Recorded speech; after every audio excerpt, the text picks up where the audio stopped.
এমন একটা ব্যবসার কথা ভাবুন তো, যেখানে নিজের কোনো প্রোডাক্ট কেনার ঝামেলা নেই, একগাদা স্টক রাখারও কোনো চিন্তা নেই, কিন্তু তারপরেও অনলাইন থেকে দারুণ আয় করা সম্ভব।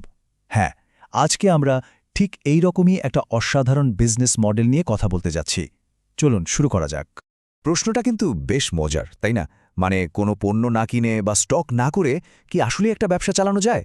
আজকে আমরা এই ব্যাপারটারই একেবারে ভেতর থেকে জানব। আর হ্যাঁ, শেষ পর্যন্ত কিন্তু অবশ্যই থাকবেন, কারণ একেবারে শেষে আপনাদের জন্য একটা খুবই গুরুত্বপূর্ণ টিপস অপেক্ষা করছে। তো প্রথমেই জেনে নেওয়া যাক, এই যে আমরা ড্রপশিপিং মডেল নিয়ে কথা বলছি, এটা আসলে কি জিনিস। সহজ কথায়, এটা এমন একটা ব্যবসার পদ্ধতি যেখানে আপনি পণ্যের মালিক না হয়েও ব্যবসা করতে পারবেন। একদম সহজ করে বললে ড্রপশিপিং হলো এমন একটা ই-কমার্স মডেল যেখানে আপনি মূলত একজন মধ্যস্থকারী হিসেবে কাজ করেন। মানে আপনি কাস্টমারের কাছ থেকে অর্ডার নেবেন, কিন্তু পণ্যটা আপনার কাছে থাকবে না, থাকবে অন্য আরেকজনের কাছে। ব্যাপারটা কিভাবে কাজ করে চলুন দেখি। দেখুন, প্রথমে একজন কাস্টমার আপনার ওয়েবসাইটে এসে একটা অর্ডার দিল। এরপর আপনি সাথে সাথে সেই অর্ডারের ডিটেলস আপনার সাপ্লায়ার বা সরবরাহকারীকে পাঠিয়ে দিলেন, আর সবশেষে সেই সাপ্লায়ার সরাসরি পণ্যটা প্যাক করে কাস্টমারের ঠিকানায় পাঠিয়ে দিল। খুবই সিম্পল। আর সবচেয়ে দারুণ ব্যাপার কি জানেন? এই পুরো প্রক্রিয়ায় আপনাকে একবারও পণ্যটা ছুঁয়েও দেখতে হলো না, কোনো ডেলিভারির ঝামেলা পোহাতে হলো না, কিন্তু মাঝখান থেকে যে লাভটা হলো সেটা পুরোটাই আপনার। এটাই হলো ড্রপশিপিংয়ের আসল মজা। এখন প্রশ্ন হল, নতুন উদ্যোক্তাদের মধ্যে এই মডেলটা এত জনপ্রিয় কেন হচ্ছে? এর পেছনে তো নিশ্চয়ই কিছু কারণ আছে, তাই না? এখানে দেখুন, জনপ্রিয়তার প্রধান 4টা কারণ দেয়া আছে। প্রথমত, খুবই কম ইনভেস্টমেন্টে এটা শুরু করা যায়। দ্বিতীয়ত, যেহেতু নিজের কোনো প্রোডাক্ট স্টক করতে হচ্ছে না, তাই ব্যবসায়িক ঝুঁকিও বলতে গেলে নেই। তৃতীয়ত, এই পুরো ব্যবসাটা আপনি নিজের ঘরে বসেই চালাতে পারবেন।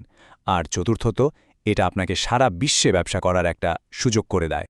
তার মানে এক কথায় বলতে গেলে যারা সবেমাত্র অনলাইন ব্যবসার জগতে পা রাখতে চাইছেন, তাদের জন্য ড্রপশিপিং একটা অসাধারণ এবং খুবই বুদ্ধিদীপ্ত শুরু বা স্মার্ট স্টার্ট হতে পারে।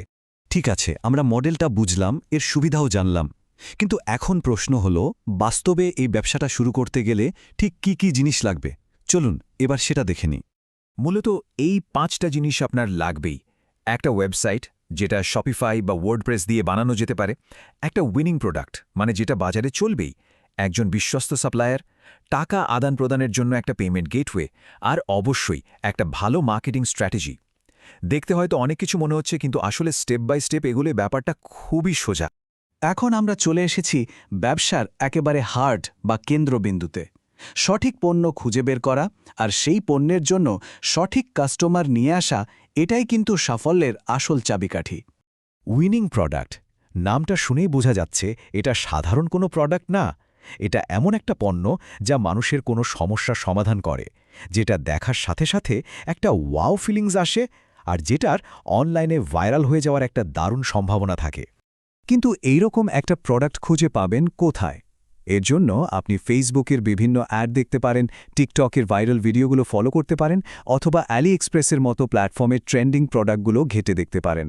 মনে রাখতে হবে, সঠিক পণ্য বাছাই করা কিন্তু অর্ধেক যুদ্ধ জেতার মতো। আচ্ছা, ধরে নিলাম একটা দারুণ প্রোডাক্ট পেয়েও গেলেন, কিন্তু এরপর আপনার ওয়েবসাইটে কাস্টমার আসবে কোত্থেকে? এটাই তো আসল প্রশ্ন। এখনকার সময়ে কাস্টমার আনার জন্য এই কয়েকটা প্ল্যাটফর্ম কিন্তু সেরা, যেমন ফেসবুক অ্যাডস, টিকটকের অর্গ্যানিক ভিডিও, ইনস্টাগ্রাম রিলস আর ইনফ্লুয়েন্সার মার্কেটিং। আসল খেলাটা হলো একটা ভালো ভিডিও কন্টেন্ট আর সঠিক অডিয়েন্স। এই দুটো যদি মিলে যায়, তাহলে সেলস আসতে বাধ্য। আমরা প্রায় শেষের দিকে চলে এসেছি। চলুন এবার একটু ব্যবসার বাস্তবতা আর আয় রোজগারের সম্ভাবনা নিয়ে কথা বলা যাক, যেটা সবাই জানতে চায়।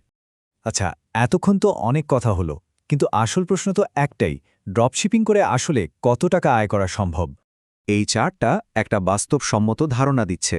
দেখুন, একদম শুরুতে আপনি হয়তো মাসে 30 থেকে 50,000 টাকা আয়ের আশা করতে পারেন, কিন্তু আপনার অভিজ্ঞতা যত বাড়বে, এই আয়টা বেড়ে মাসে 1 লাখ থেকে 5 লাখ টাকা বা তারও বেশি হতে পারে। তবে হ্যাঁ, এই আয়টা কিন্তু এমনি এমনি আসবে না। এটা পুরোপুরি নির্ভর করে 3টা জিনিসের ওপর।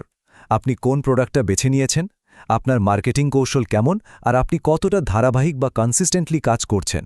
মনে আছে একদম শুরুতে একটা আসল টিপসের কথা বলেছিলাম? এটাই হলো সেই টিপস। এটা একটা সত্যিকারে ব্যবসায়িক মডেল। এটা কোনো জাদু নয় বা কোনো স্ক্যামও নয়। এর মানেটা কি? এর মানে হলো ড্রপ শিপিং কোনো রাতারাতি কোটিপতি হওয়ার স্কিম না, এটা একটা প্রপার ব্যবসা। এখানে যদি ধৈর্য ধরে শেখা যায় এবং নিয়ম মেনে কাজ করা যায় তাহলে সাফল্য পাওয়াটা একেবারেই সম্ভব। সব তো শুনলেন।